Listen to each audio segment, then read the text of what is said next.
Everyone, চলে এসেছি next ভিডিওতে। একটু লেট হলো নেক্সট ভিডিওটা দিতে, যাই হোক। সো আমরা পৌঁছে গেলাম নিউ দীঘা।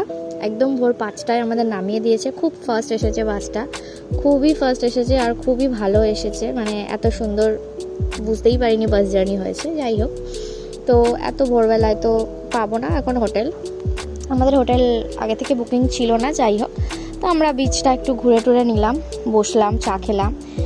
খুব ভালো লাগে আমার দীঘা আসতে, বারবারই একদিন দুদিনের ট্যুর হলে আমরা বেরিয়ে পড়লাম হোটেল বার্গেনিং করতে। যেহেতু ঈদ ছিল, ঈদের দিন এসেছিলাম, তো সেই কারণে আমাদের একটু প্রবলেম হচ্ছিল হোটেল বার্গেনিংয়ে, খুব হাই ছিল রেটগুলো। তো আমরা অনেকগুলো হোটেলই দেখলাম, তার মধ্যে আমার ভালো লাগলো হোটেল রিলুক নিয়ে নিলাম। একদমই বিচের সামনে ছিল, নিউ দীঘার সামনেই, একদম সামনে, যেটা আমার খুব পছন্দ হয়েছিল। 1 মিনিট ওয়াকিং ডিস্টেন্স ছিল। রিসেপশনে কথা বলে উইথ ব্রেকফাস্ট আমরা হোটেলটা নিয়ে নিলাম। চলো হোটেলটা তোমাদের একটু দেখি। এটা হলো আমাদের হোটেল, এটা হলো আমাদের রুম। বেশ সুন্দর, একটা সোফা আছে, একটা সুন্দর বেড, মিরর সবই আছে। বাথরুমটাও সুন্দর ছিল, গিজার, শাওয়ার সব পেয়ে গেছি, কোনো প্রবলেম হয়নি।